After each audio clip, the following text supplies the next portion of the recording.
বাংলাদেশ প্রসঙ্গে মঙ্গলবার মার্কিন পররাষ্ট্র দপ্তরের নিয়মিত সংবাদ সম্মেলনে আবারও উদ্দেশ্যমূলক প্রশ্ন রাখেন এক সাংবাদিক। কেএফসিতে হামলা, উগ্র ইসলামপন্থী সন্ত্রাসবাদের আশঙ্কাজনক বৃদ্ধিকে যুক্তরাষ্ট্র কিভাবে দেখছে, এমন প্রশ্ন ছিল তার। প্রশ্নকারীর উদ্দেশ্যে মুখপাত্র টমি ব্রুস বলেন, বাংলাদেশের জনগণই তাদের দেশের ভবিষ্যৎ নির্ধারণ করবে।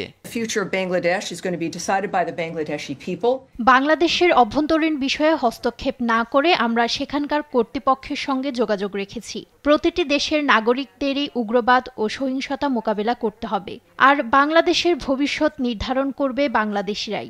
জনগণই ঠিক করবে তারা কোন পথে এগোবে। গত ২০-২৫ বছরে আমরা দেখেছি কিভাবে ভুল সিদ্ধান্ত একটি জাতিকে ধ্বংস করতে পারে। তাই জনগণের বেছে নেওয়া পথই সবচেয়ে বেশি গুরুত্বপূর্ণ।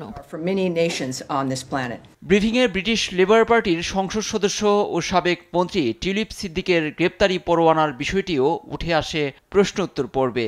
গ্রেপ্তারি পরোয়ানার বিষয়টিকে বাংলাদেশের অভ্যন্তরীণ আইনি প্রক্রিয়া বলে উল্লেখ করেন মার্কিন পররাষ্ট্র দপ্তরের মুখপাত্র।